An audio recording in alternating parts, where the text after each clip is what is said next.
There's an investor among us. He doesn't read earnings reports. His due diligence is a social media thread with 12 upvotes. He buys when financial media is screaming, sells when his hands shake, and his entire portfolio looks like a fever dream curated by an algorithm at 3 in the morning. His name is Dave. And for nearly 2 decades, against every principle of sound investing, against the advice of every finance professor who ever lived, Dave beat the S&P 500. Not by a little, by a lot. This is the story of how overconfidence, ignorance, and the longest bull market in recent history combined to create the most accidentally brilliant investment disaster of the 21st century.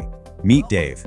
Dave worked in sales, made decent money, heard about stocks from a coworker in 2007, opened a brokerage account because he figured why not. The interface had colors. There were numbers going up and down. It felt like a video game with real consequences. Dave's research process was elegant in its simplicity. He looked at a chart. If the line went up and to the right at a sharp angle, he bought. If he saw the company's product at a big box store, he bought. If his brother-in-law mentioned a ticker symbol at Thanksgiving, he wrote it down on a napkin and bought Monday morning. His strategy was even simpler. Buy high, sell higher. That's it. That was the whole philosophy. Diamond hands when things were pumping. Panic hands when things got rocky. He was an aggressive trend follower, piling into sectors after they'd already gone parabolic. He bought mega cap tech stocks in 2021 and 2022 after they'd seen massive runs. He bought crypto in late 2021 after the retail frenzy peaked. And here's the thing about Dave. He had the psychological fortitude of a Roman emperor combined with the financial literacy of someone who's never read a balance sheet. Every win was proof of his genius. Every loss was market manipulation or central bank incompetence or something nefarious happening in the shadows. He explained trading concepts at a backyard barbecue without understanding the mechanics. He used terms like gamma squeeze with the confidence of a man who'd never once looked up what gamma meant. And yet, his account balance kept going up. For years, Dave's reckless, uninformed, aggressive portfolio outperformed the index. Not by luck, he'd tell you, by vision. So what the hell happened here? Let's set the stage. Because Dave didn't win in a vacuum. He won in an incredibly forgiving investing environment. From the post-2009 recovery through the late 2010s and into the early 2020s, global markets experienced a remarkable period of growth. Post-financial crisis, central banks flooded the system with cheap money, interest rates near zero, quantitative easing, a rising tide that lifted most boats. If you were invested in equities during this period, it was difficult to lose money if you stayed the course. And Dave, bless him, wasn't trying to do anything except chase momentum. Here's how his accidental alpha actually worked. Factor 1 was maximum aggression. Dave was 100% equities, no bonds, no cash buffer, no precious metals or real estate or any of that diversified nonsense. He was all in, all the time. In a raging bull market, maximum risk could equal maximum return. His portfolio was a leverage bet on optimism, and for years, optimism paid off. A rational investor would have held a 60-40 stock-bond split, conservative, balanced. Boring. That investor would have captured most of the upside and slept well at night. Dave captured 100% of the upside and slept like a baby because he didn't understand what risk meant. Factor 2 was concentrated bets. Diversification is supposed to protect you from catastrophic loss. Spread your bets. Don't put all your eggs in one basket. Dave missed that memo. He went deep on a handful of names like Apple, Tesla, Nvidia, and Amazon, big volatile momentum-driven tech stocks. In a normal market, this is extremely risky. In a prolonged tech boom, this can look like genius. While the diversified portfolio holds hundreds of stocks and smooths out returns, Dave's top-heavy portfolio acted like a fistful of winning lottery tickets. His 10 biggest positions represented 90% of his net worth. That wasn't a strategy, that was a prayer. But the prayer got answered. Factor 3 was zero rebalancing. Every competent financial advisor will tell you to rebalance periodically.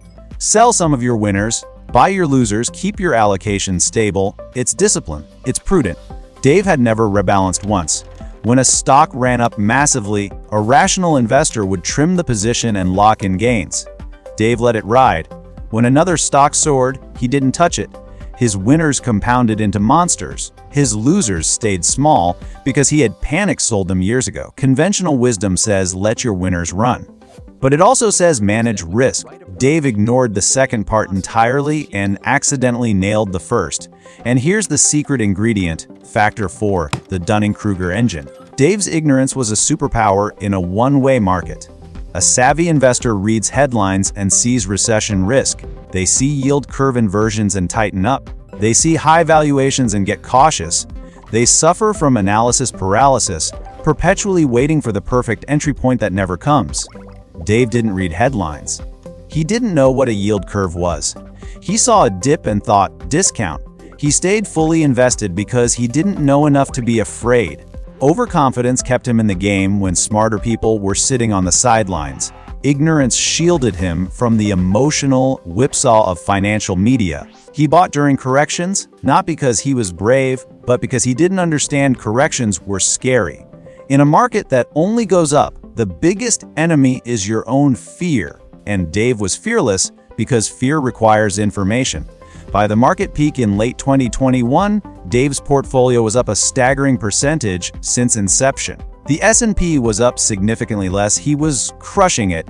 He was a legend in his own mind. At the office, people asked him for stock tips. He obliged generously, and then the music stopped. The market regime of 2022 arrived like a debt collector.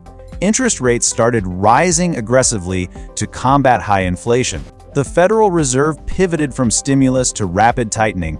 Cheap money dried up. Suddenly, profitless tech companies and assets with sky-high valuations had to justify their existence with actual cash flows. The regime changed. And Dave's portfolio didn't just stumble, it collapsed. His concentrated positions got shredded. High-flying growth stocks and crypto, the darlings of the bull run, became toxic assets. Everything that made Dave look like a genius in the up market made him look like a catastrophe in the down market. No diversification meant no cushion. No bonds meant no safe haven. No risk management meant no parachute. He went from hero to zero in about 9 months. The Dunning-Kruger Portfolio isn't a strategy. It's a fair weather illusion. It thrives when the sun is shining and disintegrates the moment the weather turns. Dave didn't beat the market because he was smart. He won in spite of his recklessness, riding a historic tailwind he mistook for skill. When that tailwind reversed, his ignorance stopped being charming and started being expensive. By the end of 2022 and into 2023, Dave's portfolio had given back most of its spectacular gains. He was likely still up versus his initial capital barely, but the boring S&P 500, having fallen less, proved more resilient than his hand-picked chaos. In the subsequent recovery into 2025 and 2026, the broad, diversified index continued to outperform his scared, concentrated portfolio. And here's the twist you didn't see coming. There was another investor in this story. Let's call her Sarah. Sarah opened a brokerage account around the same time as Dave. She bought a single low-cost S&P 500 index fund or a total market fund. Set up automatic contributions. A fixed amount every week, no matter what. She didn't watch financial news, didn't check her account constantly, forgot her password twice. When the market crashed in 2020, she kept buying. When it crashed in 2022, she kept buying. She had no opinions about valuations or Fed policy or geopolitical risk. She just kept buying. Sarah's strategy had one ingredient Dave's lacked: humility. She knew she wasn't smarter than the market. She knew she didn't have an edge. She knew the best thing she could do was get out of her own way and let compounding work. By 2025 and 2026, Sarah's account had quietly outperformed Dave's over the full period. Not by a wild margin, but significantly. And she did it with a fraction of the stress, zero panic, and none of the sleepless nights. The tortoise beat the hare again. So what's the lesson here? It's not that Dave was stupid. Plenty of intelligent people lost money in those same years. It's not that you should blindly buy index funds and never think about investing again, though that's a solid foundation for most. The lesson is this: the market doesn't reward genius or stupidity in the long run. It rewards consistent participation and discipline. The single hardest thing to do in investing isn't picking the right stocks or timing the market.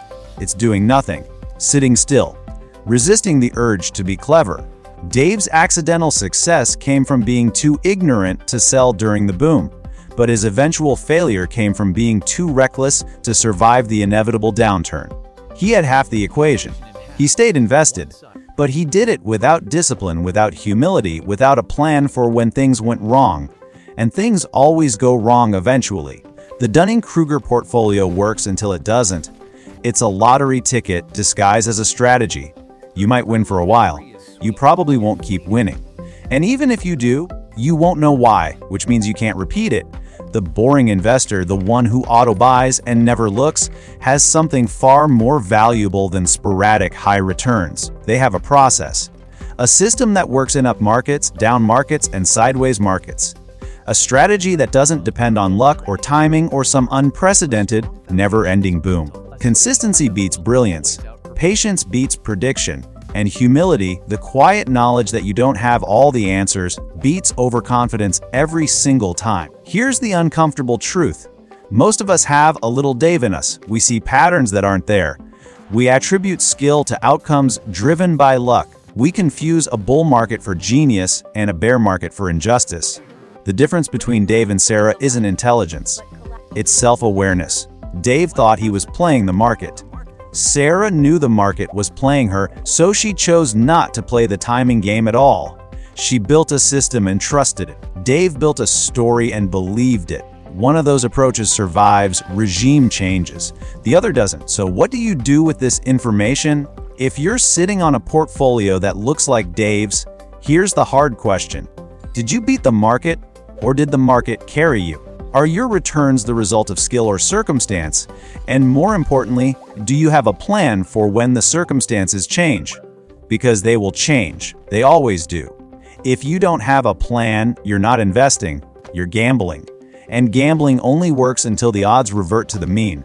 The alternative is simpler than you think. Build a diversified portfolio aligned with your goals and risk tolerance.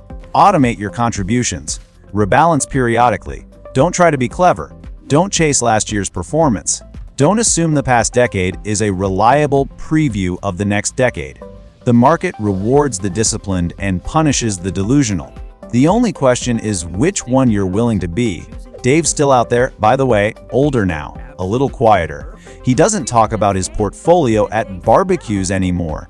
Last I heard, he was learning about core satellite investing and the value of a financial plan. Better late than never. But Sarah is on track. Not because she was brilliant, because she was boring. And boring, it turns out, is the most underrated strategy in finance. So here's my question for you. What's the dumbest investment win you've ever had? The one you can't explain, the one that worked for reasons you'll never fully understand. Share it below. Because we've all been Dave at some point. The trick is knowing when to stop. Until next time, stay skeptical, stay curious, and for the love of compounding returns, stay disciplined, unless we get another 17-year bender. Then, honestly, invite me to Dave's barbecue. I'll bring the index funds.